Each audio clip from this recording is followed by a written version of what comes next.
రాష్ట్ర భవిష్యత్తుకు మంచిది. అంటే చాలా లెక్కలు చెప్పాలి, నేను గణాంకాలు చెప్తున్నా చాలా వరకు. ఆ గణాంకాలు ఏంటంటే తప్పుపోయే అవకాశం ఉంటుంది కనుక నేను I'm giving a note also. యాక్చువల్గా హైదరాబాద్లో వెళ్దాం అనుకున్నా, బట్ ఇక మెదక్లో ఉన్నాం, మా మిత్రులందరూ కూడా స్టాఫర్స్ ఉన్నారని ఇక్కడనే మాట్లాడుతున్నా. ఆ గణాంకాలు అంకెలు తప్పుపోకూడదని చెప్పి ఐఎమ్ గివింగ్ ఏ నోట్. ఈరోజు ఆయన ప్రసంగంలో అంటే మొన్న 16వ ఆర్థిక సంఘం వచ్చినప్పుడు కూడా రాష్ట్ర ప్రభుత్వం ఆర్థిక సంఘాన్ని కూడా తప్పుదో పట్టించే విధంగా రాష్ట్రం అప్పుల కుప్పైందని చెప్పే ప్రయత్నం చేశారు.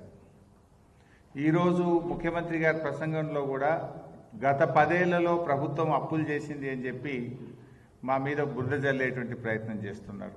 అంటే ప్రభుత్వ వేదికల మీద ఫైనాన్స్ కమిషన్ లాంటి కాన్స్టిట్యూషనల్ బాడీని కూడా తప్పుదో పట్టించే విధంగా ఈ ముఖ్యమంత్రి గారు మాట్లాడడం ఇది చాలా దురదృష్టకరం, సిగ్గుచేటు కూడా. ఎందుకంటే అసలు రేవంత్ రెడ్డి ఆయన ప్రభుత్వం ఏర్పడ్డదే అబద్ధాల పునాదుల మీద. అబద్ధాల పునాదుల మీద ప్రజల్ని నమ్మించి మాయ మాటలు చెప్పి అధికారంలోకి వచ్చిండ్రు. ఏం చెప్పిండ్రు? 100 రోజుల్లో 6 గ్యారంటీలు అమలైనాయా? కాలేదు. డిసెంబర్ 9 నాడే 2 లక్షల రుణమాఫీ చేసి తీర్థమన్నారు. దాదాపు 10 నెలలు అయిపోయి ఏడాది దగ్గరకు వస్తుంది, రుణమాఫీ పూర్తి కాలేదు. తులం బంగారం అన్నారు, 5 లక్షల రూపాయల భరోసా కార్డు అన్నారు, 4,000 పింఛన్ అన్నారు. పక్కన చంద్రబాబు నాయుడు ఆంధ్రప్రదేశ్లో గద్దెనెక్కిన మొదటి రోజే 4,000 పెన్షన్ ఇచ్చిండు కదా. నువ్వెందుకు ఇవ్వవు? నువ్వు అన్నావు కదా డిసెంబర్లో ఇందిరమ్మ రాజ్యం రాగానే 4,000 పెన్షన్ ఇస్తా అన్నావు కదా. కేసీఆర్ 200 ఉన్న పెన్షన్ 2,000 చేస్తా అన్నాడు. మొదటి నెలలోనే ముఖ్యమంత్రిగా పదవీ బాధ్యతలు చేపట్టిన మొదటి నెలలోనే కేసీఆర్ 2,000 ఇచ్చిండు. 10 అంతలు పెంచుతా అన్నాడు. మొదటి టర్ములో 200 1000 చేసిండు, మళ్ళీ గెలిస్తే 2,000 చేస్తా అంటే 2,000 మొదటి నెలలోనే 2,000 ఇచ్చిండు కేసీఆర్. పక్కన ఆంధ్రప్రదేశ్లో చంద్రబాబు నాయుడు మొదటి నెలలోనే 4,000 ఇచ్చిండు. నువ్వు 10 నెలలు అయింది, నీ ఏమైనా నీ 4,000 అని నేను అడుగుతా ఉన్నా. ఏమైనా నీ 4,000? 10 నెలలు అయినా నీ 4,000 రాకపోయా. అంటే రేవంత్ రెడ్డి గారి అన్నీ కూడా అబద్ధాల పునాదుల మీద ఇవాళ అధికారంలోకి వచ్చిండు. దురదృష్టం ఏంటంటే ప్రభుత్వాన్ని కూడా అబద్ధాల పునాదుల మీదే నడుపుతున్నాడు. ఇట్లా ప్రభుత్వాన్ని అబద్ధాల పునాదుల మీద నడిపితే రాష్ట్ర భవిష్యత్తు ప్రశ్నార్థకంగా మారే ప్రమాదం ఉంటుంది. రాష్ట్ర భవిష్యత్తు దెబ్బతినేటువంటి అవకాశం ఉంటుంది. అసెంబ్లీలో తెలంగాణ రాష్ట్ర ప్రభుత్వ ఆస్తులు అప్పులు అని ఒక వైట్ పేపర్ రిలీజ్ చేసినారు. ఆ రోజు 6,85,000 కోట్ల అప్పులు అని చెప్పారు. నేను ఆ రోజే చెప్పిన ఈ ప్రభుత్వం డిసెంబర్లో ఏర్పడితే వచ్చే 4 నెలల్లో కాంగ్రెస్ ప్రభుత్వం తీసుకుపోయే అప్పును కూడా అందులో కలిపి చెప్పారు. డిసెంబర్ 7 నాడు రేవంత్ రెడ్డి ఎక్కిండు, డిసెంబర్ 7 2023 నాడు ఎక్కిండు. అందులో ఏం పెట్టిండ్రు? మార్చి 2024 దాకా కాంగ్రెస్ ప్రభుత్వం తీసుకున్న అప్పులను కూడా అలా కలిపి చెప్పారు. తీసుకోబోయే అప్పులు ఇంకా అప్పటికి తీసుకొని కూడా అలా కలిపేసారు పుణ్యాత్ములు. అంటే ఏదో ఒక రకంగా తమ చేతగానితనాన్ని, తమ ఫెయిల్యూర్స్ను గత ప్రభుత్వం మీద నెట్టివేసి చేతులు దులుపుకోవాలని రేవంత్ రెడ్డి చూస్తున్నాడు. ఇడిచిపెట్టమా? ఎట్టి పరిస్థితుల్లో నేను ఇడిచిపెట్టాం. వాస్తవం ఏంది? యాక్చువల్గా నేను ఇక్కడ చెప్తలేను, అసెంబ్లీలోనే చెప్పిన.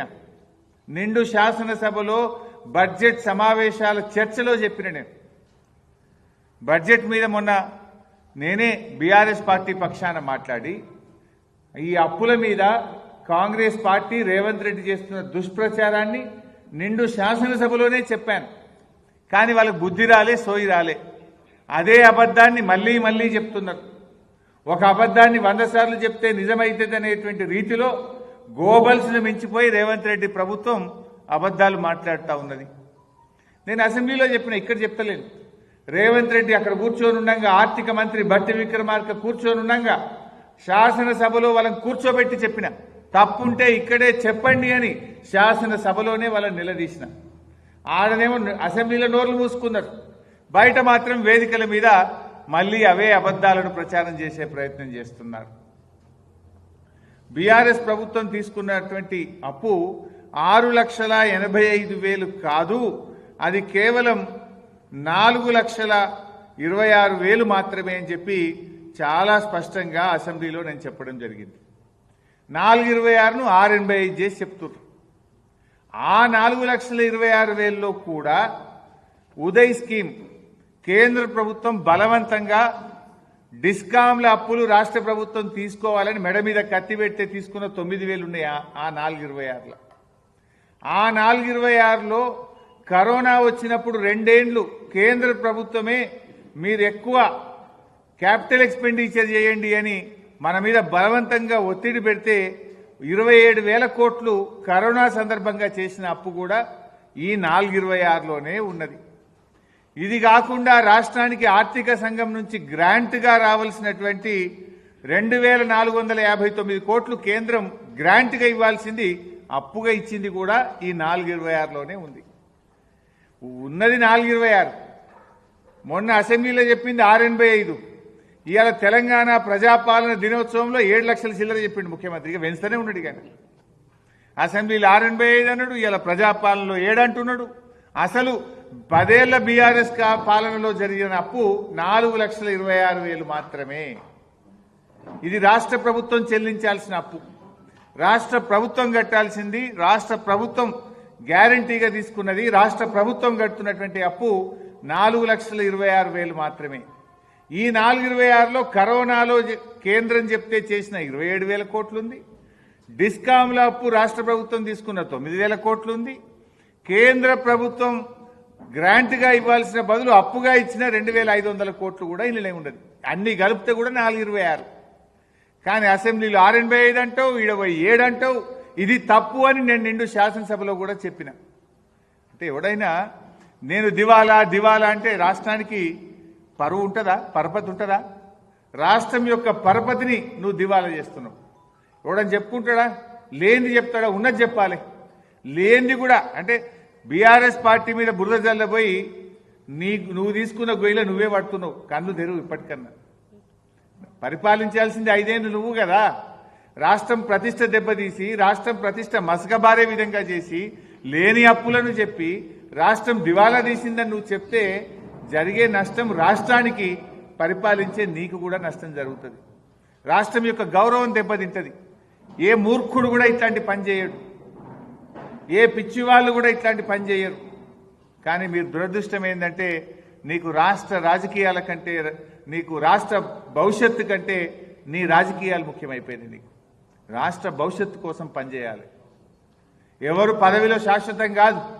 ఉన్నంతకాలం నిజాయితీగా పనిచేయి, ప్రజల కోసం పనిచేయి, ప్రజలకు ఇచ్చిన మాట మీద దృష్టి పెట్టు.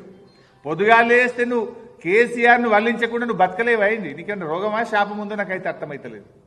మాట్లాడితే కేసీఆర్ని ఎదుగుతావు. నువ్వు ప్రజలకు ఇచ్చిన హామీ ఏంది? ఇప్పుడు ఓట్లున్నాయా, సీట్లున్నాయా?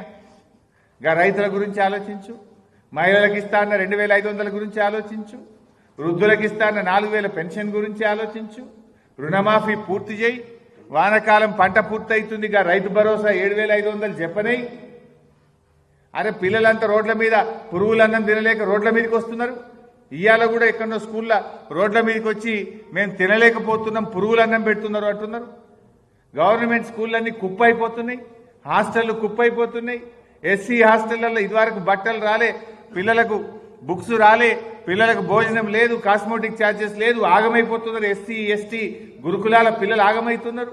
దాని మీద ఆలోచన చేయాల్సిన పని ఇచ్చిపెట్టి పొద్దుదాకా కేసీఆర్ తిట్టుడే. గిదా నువ్వు చేసేది బాధ కలుగుతుంది. పొద్దుగాల అమరవీరుల స్తూపం దగ్గర వేయండు. ఎవరున్నారే ఫోటోలో చూసిరా మీరు? అంత తెలంగాణ ద్రోహులే ఉన్నారు దాంట్లో. దానం నాగేంద్రనాడు పక్కపోట. ఒక్కనాడన్నా జై తెలంగాణ అన్నోళ్ళు కాదు, ఒక్కనాడు తెలంగాణ కోసం కొట్లాడినోడు కాదు. ఈ ముఖ్యమంత్రి ఏమో తుపాకీ పట్టుకుని బయలుదేరినోడు. రే ఎవడరా జై తెలంగాణ అంటాడని తుపాకీ పట్టుకుంటే వెళ్ళిండి పుణ్యాత్ముడు. దానం నాగేంద్రే ఒక కట్టెలు పట్టుకుని కొట్లాడిండు తెలంగాణ ఉద్యమకారుల మీద. వీళ్ళు పోయి తెలంగాణ అమరవీరులకు ఇలా శ్రద్ధాంజలి ఘటిస్తుంటే వాళ్ళ ఆత్మ ఘోషిస్తుంది. ఆ ఫోటో చూస్తే బాధ అవుతుంది. అందులో ఉన్న వాళ్ళు ఒక్కలన్నా జై తెలంగాణ అని రోడెక్కిన వాళ్ళు కాదు, తెలంగాణ ఉద్యమంలో ఒక్కనాడు కొట్లాడిన వాళ్ళు కాదు. వీళ్ళు ఇలా పెద్ద పెద్ద మాటలు మాట్లాడుతున్నారు. సో నేను ఈరోజు కోరేది ఏంటంటే ఇప్పటికైనా ఈ చిల్లర మల్లర వ్యాఖ్యలు బంద్ చేయండి. ప్రతిపక్షాల మీద నోరు బారేసుకోవడం బంద్ చేయండి. ఇవాళ నేను ఊరు పోయింది ఇప్పుడే, అదేంది మన పాపన్నపేట మండలం ఎల్లాపూర్ అనే ఊరికి పోతే ఒక రైతు అంటుండు, అయ్యి ఏం మాట్లాడు సార్ ఆ ముఖ్యమంత్రి ఏమైనా ముఖ్యమంత్రి లెక్క ఉన్నాడా? ఆయన ఒక రైతు దోతి కట్టుకున్నాడు, ఏం పేరు నాకు తెలియదు కానీ ఏదో దోతి కట్టుకున్నాడు. ఏంది సార్ కానీ గట్ట మాట్లాడుతుంది, ఏంది సార్ అయినా ముఖ్యమంత్రి గట్ట మాట్లాడతాడు ఎవడన్నా ముఖ్యమంత్రి అని ఒక రైతు, ఆ ఎల్లాపూర్ రైతు అంటుండు నాతో ఇవాళ. ఇది ఏం పద్ధతి, గిట్ట నా గిదా మాట్లాడేది ఏం భాష, చూడబుద్దట్లేదు సార్ టీవీ అంటుండు. సరే ఇప్పటికైనా నేను ఆయనకు హితవు పలికేది ఒకటే, లేని అప్పులను పెంచుకుంటా చూపియకు, బంద్ చేయి, అన్ని మంచిగా పని చేయి. ఇంకోటి నువ్వు ఎంతసేపు అప్పులను మాట్లాడుతున్నావు కదా, మరి కేసీఆర్ పెంచిన ఆస్తుల గురించి ఎందుకు మాట్లాడు? కేసీఆర్ గొప్పగా ఆస్తులు పెంచిండు కదా. తెలంగాణ రాష్ట్రం ఏర్పడ్డ నాడు 2013-14లో మన తలసరి ఆదాయం 1,12,162 రూపాయలు. మరి ఇవాళ ఎక్కడికి పోయింది మన తలసరి ఆదాయం? 3,47,229. దేశంలో నంబర్ 1 తెలంగాణ. ఈ దేశంలో 28 రాష్ట్రాల్లో తలసరి ఆదాయంలో అగ్రభాగాన తెలంగాణను నిలబెట్టిన కేసీఆర్ గురించో ఆ తలసరి ఆదాయం గురించి నీకెందుకో నోరు రాదు. జిఎస్డిపి మన రాష్ట్ర స్థూల ఉత్పత్తి రాష్ట్రం ఏర్పడ్డ నాడు 4,51,000 కోట్లుంటే ఈరోజు 14,63,000 కోట్లకు పెంచారు. 160% పెరిగింది. దీని గురించి రేవంత్ రెడ్డి నోట్లకెళ్ళి ఎందుకో రాదు. ఇది రాష్ట్ర సంపద పెరిగింది, రాష్ట్రంలో పౌరుల సంపద పెరిగింది, తలసరి ఆదాయం పెరిగింది, ఆస్తుల కల్పన జరిగింది, దేశ జీడిపికి 5.1% మనము కాంట్రిబ్యూట్ చేస్తా ఉన్నాం. ఇలాంటి మంచి మాటలు రేవంత్ రెడ్డి నోట రావు, అన్ని అబద్ధాలు, గోబల్స్. నిజాలు చెప్పు నువ్వు. ఇలా కాళేశ్వరం ప్రాజెక్టులో ఎన్ని రిజర్వాయర్లు కట్టినాం, పాలమూరు ఎత్తిపోతల పథకంలో ఎన్ని రిజర్వాయర్లు కట్టినాం, మిషన్ భగీరథ ద్వారా ప్రతి ఇంటికి త్రాగునీరు ఇవ్వడానికి ఎన్ని కోట్ల రూపాయలు ఖర్చు పెట్టి వాటర్ ట్యాంకులు, పైప్ లైన్లు వేసి ఇంటింటికి నీళ్లు ఇచ్చిన ఆస్తుల గురించి ఎందుకు మాట్లాడు? నీ మహబూబ్ నగర్ జిల్లాలో 6 లక్షల ఎకరాలకు నీళ్లు ఇచ్చినమే, దాని గురించి ఎందుకు మాట్లాడవు? నువ్వు ఎంతసేపు చిల్లర రాజకీయం, చిల్లర మల్లర రాజకీయాలు, బురద రాజకీయాల్లోనే నువ్వు అంతకాలం వెళ్ళబుచ్చుతున్నావు.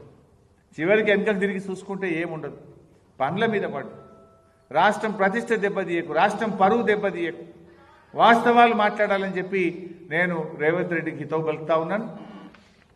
ఈ లెక్కలకు సంబంధించి 6.85 కాదు 4.26 ఎట్లా అని అసెంబ్లీలో చెప్పిన ప్రెస్ నోటు, అన్ని వివరాలతో కూడిన ప్రెస్ నోట్ కూడా మీకు అందజేస్తున్నా. ఎందుకంటే ఇది రాష్ట్ర ప్రజలకు తెలవాల్సిన అవసరం ఉంది. అధికార వేదికల మీద రాష్ట్రాన్ని, ప్రజలను తప్పుదో పట్టించే విధంగా రేవంత్ రెడ్డి మాట్లాడుతుంది కనుక ఈ వాస్తవాలు రాష్ట్ర ప్రజలకు అందరికీ వెళ్లాల్సిన అవసరం ఉంది. దయచేసి మిత్రులు ఎలాంటి కటింగ్ లేకుండా పూర్తి వార్త ప్రచురమయ్యే విధంగా సహకరించాలని చెప్పి కూడా నేను కోరుతున్నాను. నేను చెప్పిన దాంట్లో ఒక జిఎస్డిపి పర్ క్యాపిటల్ ఇన్కమ్ ఈ మాత్రం లేదు, అది నేను ఓవరాల్గా చెప్పిన. మిగతా వివరాలన్నీ అందులో ఉన్నాయి. జిఎస్డిపి పర్ క్యాపిటల్ స్థూల జిఎస్డిపి రాష్ట్రం ఏర్పడ్డప్పుడు 4,51,580 కోట్లు. 4,51,580 కోట్లు.